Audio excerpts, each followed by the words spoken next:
Hey bookworms, it's Jade from Bedtime Bookworm and welcome back to my channel. Today I'm here to go over all of the worst books that I read in 2018.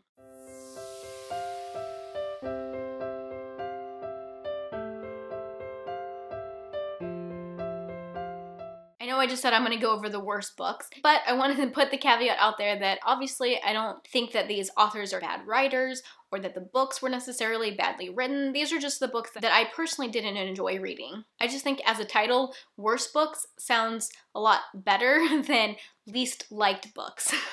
And of course, these are just my opinions based on my reading experiences, and if these are some of your favorite books, then I'm sorry, but I just didn't enjoy them. Please don't hate me. I hate giving these disclaimers, but I also know that if I don't give a disclaimer, that I can get some mean comments, and nobody likes that. In my worst book videos, I usually go over all of the 1-star and 2-star books that I had within that year. And this video should be pretty short because I only had 4 2-star books last year, and I didn't have any 1-star reads. I think part of the reason for that is that I read a lot less 2018 releases, and more specifically, I read less ARCs or advanced reader copies. Looking at my spreadsheet, it looks like I read about 10 ARCs in 2018. That is much less than the 18 ARCs that I read in 2017. I mentioned the number of ARCs that I read just because I tend to have worse luck with ARCs. I tend to rate them lower. A lot of times they're from new authors that I've never tried before, so I don't know if I'm gonna like their writing style, but also because those are early review copies, there aren't other reviews out there that I can look at to base my decision or help me decide whether or not I want to read that book. So compared to backlist books or books that have been out for a while, I just have worse luck when it comes to ARCs because I know less about them. I didn't rank these books, I'm just going to be going over them in the order that I read them. My first 2-star book of the year was Keeper by Kim Chance, and I did receive an e-arc of this in exchange for an honest review. Kim Chance actually is an author tuber, and that's why I requested this book. I've watched her channel for a while, and I love her personality and just really enjoy her videos and her advice on writing. Keeper is a YA urban fantasy about a girl named Lainey who discovers a family secret about witches and grimoires and is thrown into this dangerous new world. The main reason I didn't enjoy this book was the romance. I knew going into it that there was going to be romance, but I didn't think that the romance was going to be such a big part of the book. The way that I felt when I was reading it was that there was this exciting world we were being introduced to with all the magic and the witches, and then in the middle of the book, all of a sudden it turned into a contemporary and it really focused on the relationship. And I was just sitting there scratching my head thinking like, hey, aren't we trying to save the world? Like, why are you going to a carnival and going on a date with this guy? And then there were some twists and turns in the plot that I didn't particularly enjoy nor was surprised by, and I just didn't find the ending satisfactory. I felt like the ending was a super cliffhanger to the point where I didn't feel like the story was even a self-contained story. While I found the main characters to be entertaining and I really enjoyed the relationship between Lainey and her best friend, they were very supportive of each other and I love seeing supportive best friends. The adults in the book were only quasi-present and I really didn't enjoy this book, and it absolutely hurt my heart for me to say that, especially knowing that Kim Chance has an AuthorTube channel that I enjoy. I'm mortified to think that she might ever watch my videos, but hopefully she doesn't and just watches AuthorTubers. That being said, I still think Kim Chance is a wonderful person. I still continue to watch her channel. I think she gives good writing advice. I just think that this was a YA book that adults might not enjoy. Like, obviously YA is written for a YA audience, but I think that there are some YA that adults can still enjoy, and then there are some YA that mostly younger people would enjoy, and that's fine. So while I didn't enjoy this book, I know that there is a market out there for it. It just isn't me, and I ended up giving it 2 stars. The next book that I gave 2 stars was I Was Anastasia by Ariel Lahan.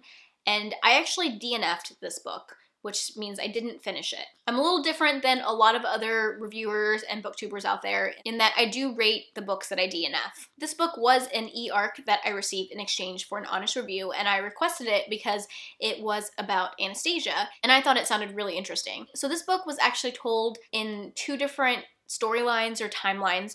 One of them is the story of Princess Anastasia, or the Grand Duchess Anastasia, and it's told, going forward from when the revolution was starting to the point where she dies, or supposedly dies. But then there was another storyline that was told going backwards, and it's about Anna Anderson, who apparently was a real person. This is actually something that I didn't know about, even though I like the story or the history around Anastasia. I really am not super educated about it either, but apparently there was this woman, Anna Anderson, who thought she was Anastasia or was trying to convince people that she was Anastasia. So this is a historical fiction piece looking also at her story. The story of Anna Anderson, however, is told backwards chronologically, and presumably the storylines are going to meet right around when Anastasia was killed. But I didn't get that far, so I don't know.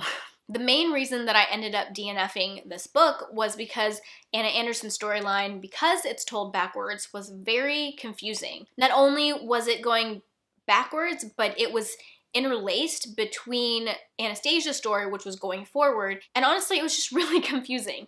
I couldn't keep any of the characters in that storyline straight. I kept forgetting who people were or not understanding how they were connected to Anna. I had a really hard time actually deciding if I was going to stop reading this book, because in each storyline I would get a little invested and get interested, and then all of a sudden we jump to a different perspective and a different timeline, and then I would fall out of love with the book again and be really frustrated getting reacquainted, and then I would kind of fall back into the story and get into it only to switch back to the other perspective, and I just found it a little jarring and, like I said, very confusing, and I just wasn't enjoying myself reading it, and so that's why I decided to DNF it. I'm definitely interested in trying out other Anastasia-related works of fiction or nonfiction. I just haven't found any other stories that I'm interested in at this point. So if you guys have any Anastasia-related books that you want to recommend to me, feel free to do so down in the comment section. The next book that I gave 2 out of 5 stars was Unburied Carol by Josh Malerman. This is an adult western with some magical realism, which is not at all what I was expecting when I was going into it. This book is about Carol,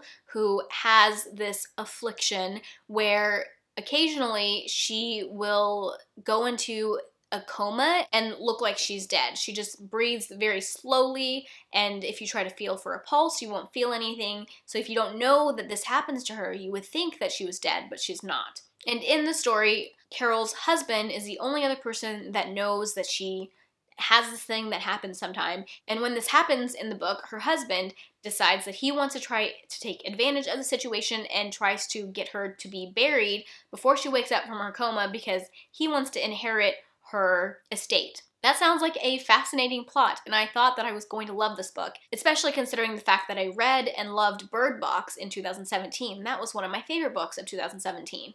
So I was really looking forward to Unburied Carol, especially because I thought it was going to be more horror than it was. It does have some horror elements, but I would not call it horror at all, which is why I said it was a western. Honestly, I just found this book to be really weird. I wasn't attached to any of the characters. This whole like magical realism aspect, not just of like her coma that she goes into, but other things in the world too. There's a personification of like evil or death or something that plays a big part in the story. I don't know, I thought it was well written, but I just did not like it. It was not what I expected, which is a little bit on me. I shouldn't have had such high hopes for this book, but just the premise sounded so good, and it just totally fell flat. It didn't work for me at all. I definitely considered DNFing it multiple times while I was reading it, but I thought just maybe there was going to be something at the end that would have made it all worth it and made everything make sense. But there wasn't.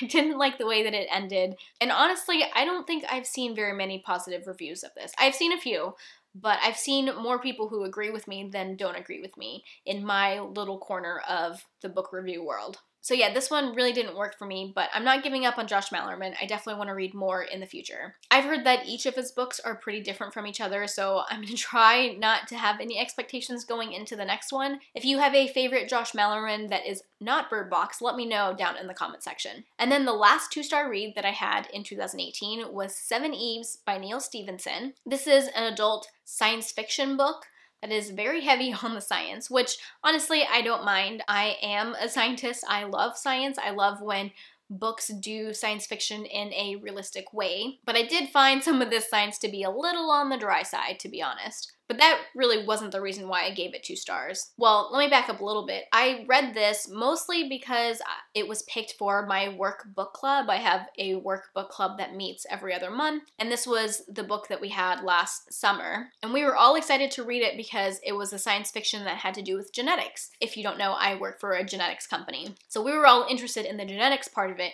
but really the genetics part of it was only the last third of this book. I honestly feel like this book was 3 different books in one, and I wish that it had been 3 different books because I think I might have liked it a little bit better, because part of my issue was that it was way too long for what it was. And while the first 2 parts of the book definitely had a lot to do with each other, I thought the last part of the book, the part that had a lot to do with genetics, was completely different, and it didn't fit with the rest of the book at all. So my main issues, like I said, part of it was the science was a little heavy and dry, but that wouldn't have ruined the book for me. It was more the characters and the lack of character depth. I felt like all of the characters were just completely two-dimensional. There were a lot of characters, which usually I don't mind, but if they have no personality, it's really hard to keep them straight. And on top of that, the book was really long, but I loved the concepts and the things that he was thinking about. I guess something about the plot that I could say is that this is set in a world where the moon, for some reason, I don't remember if it explodes or what, but the moon is gone. I think it gets hit by an asteroid and is destroyed, and then without the moon, there are all these consequences on the environment on Earth, and Earth at some point becomes not livable, and people go into space to try and preserve humanity. All of that was fascinating. I mean, he obviously did a lot of research on how this would play out, and I loved seeing that, except that it was a little bit dry and on the info dumpy side. And then on top of that, you have all of these characters who you don't really get to know or understand. And then you have this whole last third of the book that seemed so different from the first 2/3 of the book. It just felt very out of place. And yeah, overall, I was just really disappointed. Neal Stephenson is a famous author. I've never read anything else that he's written, but he wrote Snow Crash, which is like a really famous movie. I think I've seen the movie and I liked it, but I haven't read the book that movie's based on. But yeah, I mean, he's supposed to be a really famous author, so I was excited about my first Neal Stephenson book, and I was definitely disappointed with what I got. But one good thing that came out of reading this book is that it really showed me how important the characters are to me in a book. I've always said I'm a very plot-driven reader, which is true. I need a good plot to keep me going, and that's why a lot of times I struggle with contemporaries. I just can't bring myself to care very much about the plot. But this book had a decent plot, but the characters were so bland and flat, and that led me to the conclusion that I also need to have interesting characters on top of a good plot. I don't know, maybe that makes me hard to please because I need both. Alright guys, there you have it. Those are my 4 worst books that I read in 2018. If you've read any of these books, feel free to let me know what you thought of them down in the comment section, whether you liked them or didn't like them. All opinions are welcome. Or you can tell me about what your worst read of 2018 was. If you like this video, be sure to give it a thumbs up and subscribe to my channel if you like bookish content. I post 1 to 2 times a week. That is all I have for now. Thank you so much for watching, and until next time, bookworms, keep reading. Bye. Is that obvious? But I wanted to, and it took up like a good, and it took up, and it was a big focus, and so and that's what made me realize that I really need good that I need, and that led me, bye.